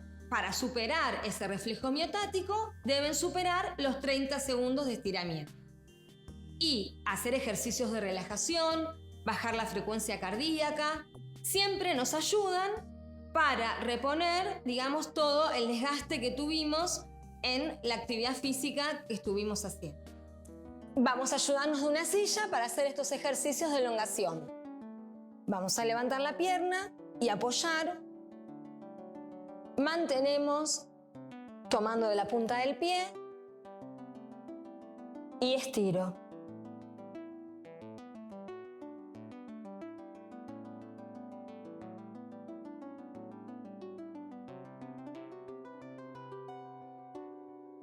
Vamos a hacer ahí.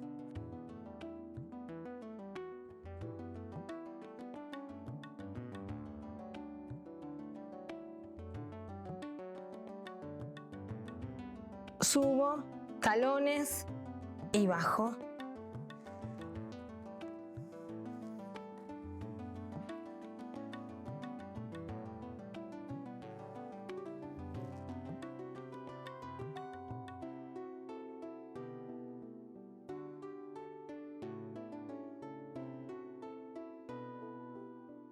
Nos tomamos del empeine, llevo hacia atrás, el talón a la cola y estiro bien el cuádriceps. Ahí. Tomamos aire y mantengo. Recordá que podés encontrar información de educación física en los cuadernillos de Seguimos Educando. Los podés retirar en los centros de distribución o por internet. Esto fue todo por hoy. Espero que lo hayas disfrutado, que lo pongas en práctica, a ver si armás tus propias rutinas, a ver si haces tus propios ejercicios. Podés mandarme tus videos a ver cómo te salen y seguí cuidándote haciendo actividad física. Quédate en casa, hacé actividad física en casa. El diario de Ana Frank. Miércoles 13 de enero de 1943. Querida Kitty, esta mañana volvieron a interrumpir todo lo que tengo que hacer, así que lo hice todo mal. Resulta que tenemos una nueva actividad: llenar bolsitas con salsa de carne en polvo para ajíes y compañía, porque el señor Kraler no encontraba gente para hacer el trabajo. Además, si lo hacemos nosotros, sale más barato. Lo que pasa afuera es terrible. Noche y día se están llevando a la pobre gente que solamente puede llevar consigo un bultito y algo de dinero, aunque tampoco eso les sirve porque se lo quitan en el camino. A las familias las separan sin importarles nada. Hombres, mujeres y niños van a sitios diferentes. Cuando los chicos vuelven de la escuela, no encuentran a sus padres. Cuando las mujeres vuelven de hacer las compras, se encuentran con que su familia ha desaparecido y su casa está sellada. Los holandeses cristianos también están aterrados, pues se están llevando a sus hijos varones a trabajar a Alemania, y si se resisten van a parar a un campo de concentración o pueden matarlos. Todas las noches cientos de aviones pasan volando por el cielo de Holanda para bombardear las ciudades de Alemania, y en Rusia y África mueren cientos o miles de soldados a cada hora. Nadie puede mantenerse indiferente, porque todo el planeta está en guerra, y aunque a los aliados ahora les va mejor, todavía no se logra ver el final. En cuanto a nosotros, nos va bien, mejor que a millones de personas. Estamos en un lugar seguro y tranquilo, aún nos queda dinero para mantenernos. A veces me parece que somos egoístas cuando hablamos de lo que haremos después de la guerra, de la ropa y los zapatos que nos compraremos, cuando deberíamos ahorrar hasta el último centavo para poder ayudar a la pobre gente cuando acabe la guerra a intentar salvar todo lo que se pueda. Los niños del barrio andan vestidos con una camisa finita, los pies calzados con zuecos y sin medias, gorros ni abrigo, y nadie puede hacer nada por ellos. Así van a la escuela, desde sus casas frías a las aulas más frías, con la panza vacía, mordisqueando alguna zanahoria cruda. Hemos llegado a tal extremo que muchos de esos niños van mendigando un pedazo de pan, algo que nunca se veía en Holanda. Estaría horas y horas contándote sobre las desgracias que trae la guerra, pero eso me dejaría más desanimada de lo que ya estoy. No me queda más remedio que esperar el final de esta desgracia con la mayor calma posible. Tanto los judíos como los cristianos estamos esperando, todo el planeta está esperando, y muchos están esperando la muerte. No más que decir, nos vemos en una próxima emisión de Seguimos Educando.